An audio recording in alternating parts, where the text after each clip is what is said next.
Miyerkules Santo ng Kasinungalingan.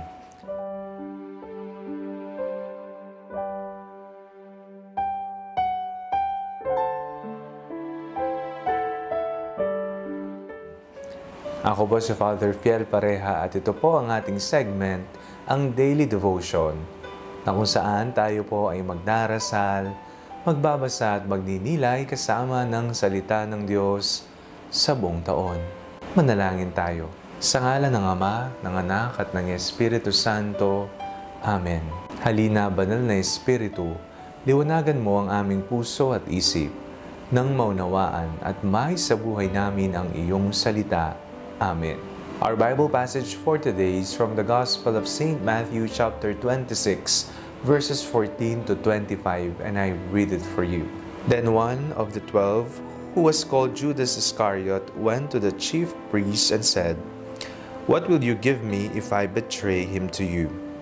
They paid him 30 pieces of silver, and from that moment he began to look for an opportunity to betray him. On the first day of unleavened bread, the disciples came to Jesus saying, "Where do you want us to make the preparations for you to eat the Passover?"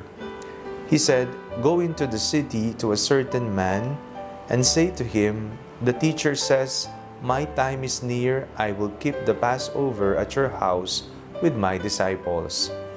So the disciples did as Jesus had directed them, and they prepared the Passover meal. When it was evening, he took his place with the 12, and while they were eating, he said, "Truly I tell you, one of you will betray me."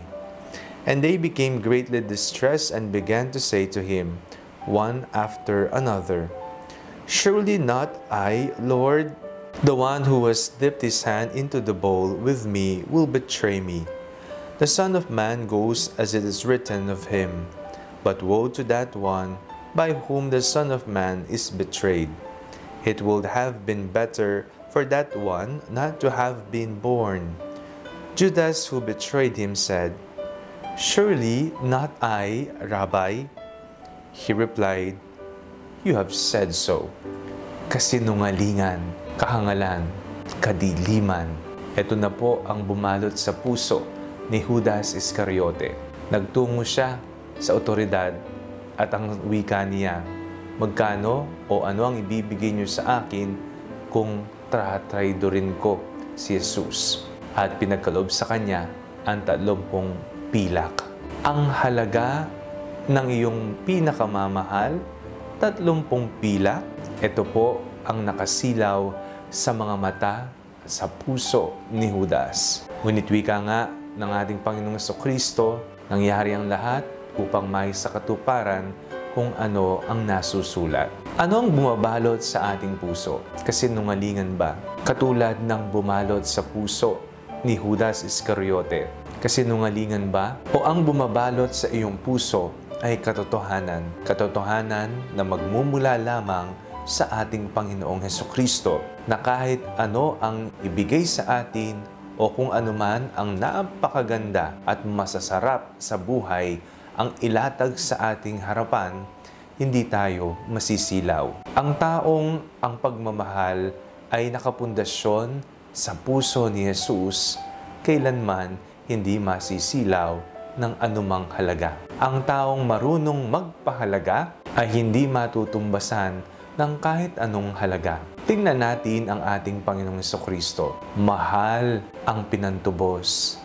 Dugo, buhay, yan ang pinantubos, hindi 30 pirasong pila. Ibinigay ang sarili. Ito ang katotohanan na bumabalot sa kanyang puso. At ito rin nawa ang bumalot sa ating buhay, hindi ang kasinungalingan na bumalot sa puso ni Judas Iscariote. Manalangin tayo. Panginoong Jesucristo, nawa hindi kami masilaw sa anumang salapi, mga bagay na nalulusaw, mga bagay na amin naman ding iiwan dito sa mundo. Bagkus, ito unawa namin ang aming atensyon sa kung ano ang aming maidadala sa kalangitan. Katotohanan, kabutihan, pagmamahal, awa at pagkakawang gawa. Amen. Sa ngalan ng Ama, ng Anak, at ng Espiritu Santo. Amen. Huwag po ninyong kalimutang i-like ang video ito. Mag-comment po kayo and share it with your family and friends. Ang Panalangin Bago Matulog ay may sariling Facebook page na po. Huwag niyo pong kakalimutang mag-like at mag-follow dito. And do not forget to subscribe to our YouTube channel. I-click niyo lamang po ang link na nasa description ng video ito o kaya naman po just search Father Fiel Pareha. God bless you po.